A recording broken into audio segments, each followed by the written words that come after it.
yéene kaay yeeg Mamadou Mouhamed Ndiaye. cirë ngeen jëf suul pétrole du ko tere xeeñ coowal Petro-Tim beek pétrole beek Aliou Sall ak BBC ak Frank Timis moo xëy di gilli ci xët mu njëkk l'Observateur ubbil yéenekaay bi juin 2019 juin 2020 atum yàlla bi ñu fi sulee coowal pétrole bi ak léegi BBC defoon fi reportage bu mu tuddee woon Sénégal un scandale à 10 milliards ba yëf ya génne ñu koy jaaba jonge ak di ko mbambu ci réew mi doon ca tuumal Aliou Sall rakki président de la République di ca wax ne l'homme des affaires bii di Frank Timis da ko caa joxoon xaalis bu bari jaare ko ci société bu ñu naan Agritrans te moom Aliou Sall moom ko dossier ba teere ji ca yoon mujjee ca taabal yu doyen di 6 gannaaw ba ko procureur général auprès cour d'appel Dakar saisiré woon boobee ba léegi journal l'Observateur nee nañu mbir yi dafa mel ne lépp dafee nar a doxe tàbbi géej ndax waxatuñu lu ci jëm ñaar fukki témoin ak juróom-benn jot nañoo dem ca dikk waaye fu mu mujj moo di plainte contre X Aliou Sall mi ñu ciy tuumal ba léegi kenn neewu ko bi jaaratin Ndeye Fatou Diop Blondin bokk ci aar la ñu bokk ne ñu ci xët bu njëkk l'Observateur du nguur gi fi nekk ñooy leeral mbir yi Mamadou Lamine Diallo bu tekki mel ne ku naan ko kon ñu xaar ba cay topp rek waaye mbir yi moom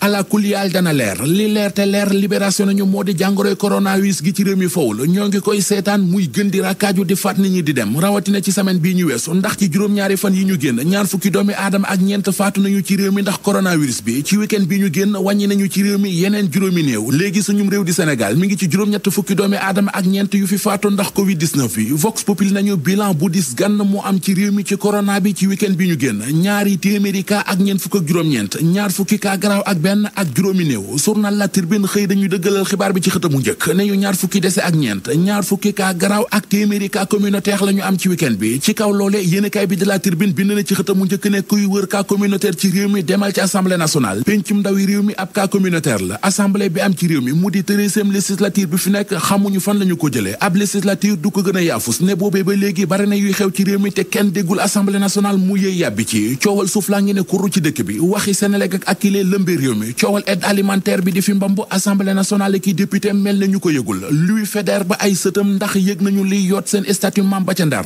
Sud Quotidien nañu foofee ca diwaanu Ndar bari na ay ñaxtoo ki xultu yoo xam ne ña koy def li ñu bëgg moo di statut Faidherbe bu bay sampe ca Ndar bañ fa sampeeti Le Quotidien nañu li fi tubaab bi bàyyi woon jamonoy colonisation ba tey te ñu ne dañuy seet ni ñu ko dindee mu di mbedd yeeg ci place yu nekk fii ci réew mi te ñu jox leen ay turi tubaab wax joojee ba ñu ko waxee ak léegi daanaka fa ñu ko waxewoon fa la yam mbir yi demul cëng dikkul mbaylaar ca Ndar ak ca Tëngéej ci tàmbali woon nañ ko fa waaye yeggul ca Gorée moom maire ba di maître Augustin Senghor nee na mbedd yàq turi tubaab yi ñu yor kenn du ci laal dara noonee la ñu koy bàyyi ñu bàyyi ko ñu nit ca dem seeti Pape Samba Mboup ci la Sénégal journal bi mi ngi ñuy xamal ne moom Pape Samba Mboup mi ngi xalal Macky Sall aw yoon ngir mu mën a am 3e mandat ci réew mi nee na su Macky Sall taxawoon tey jii ne dafay wut 3e mandat gisul lu ko tee mën a am mu ne fii ñu toll bu amoon lu ko bëgg moom Pape Samba Mboup dafay nekk ci wetu Abdoulaye Wade taxawu ko rawatina ci jamono yi nga xam ne yombul ci moom Pape Samba Mboup wax journaliste la si ne def nay jéego ngir gisee ak Abdoulaye Wade waaye li ñu ko wax moo di góor gi du sawar kenn ngi kook jamono ji wute kusal mu jëmale kaw mu di taskatu xabaar bii di Cheikh Yérim Seck enquête dina kay nañu ginnaaw coowal Bati Plus li ko yóbboon ci yoon am na leneen coow lu ñu koy toppewaat moom Cheikh Yérim Seck ba tax sàndar muy section recherche yi convoqué waat ko tey ji ci suba gi la yoon coowal avortement la di yàq biir am na déjà ñetti nit ñu tegagum loxo ci mbir yi mu di benn infirmier benn mineur ak xaritam bu jigéen enquête nañu tuumay avortement la war a règlement de compte lu mu ci mënti doon dana leera ci enquête ba li tukkee ci enquête bi gendarmerie doon def ci scandale bi ñu ne moo am ci séddaleem dund gi ca village bi di cepp mayel journal Source A xëy nañu ko baaxee ci xëtam mu njëkk ya ca feeñ bokk na ci ne am na ay nit yoo xam ne sédd nañu leen ca dund ga te bu ñu jugee ca dëkk ba dem dëkki Touba kenn xamul kañ la woon jeune chef religieux bi demoon gendarmerie jéebaane ji scandale ba wax ci Source A ne village bi di cepp mayel atum 1983 ci lañu ko effacé woon ci région bu Diourbel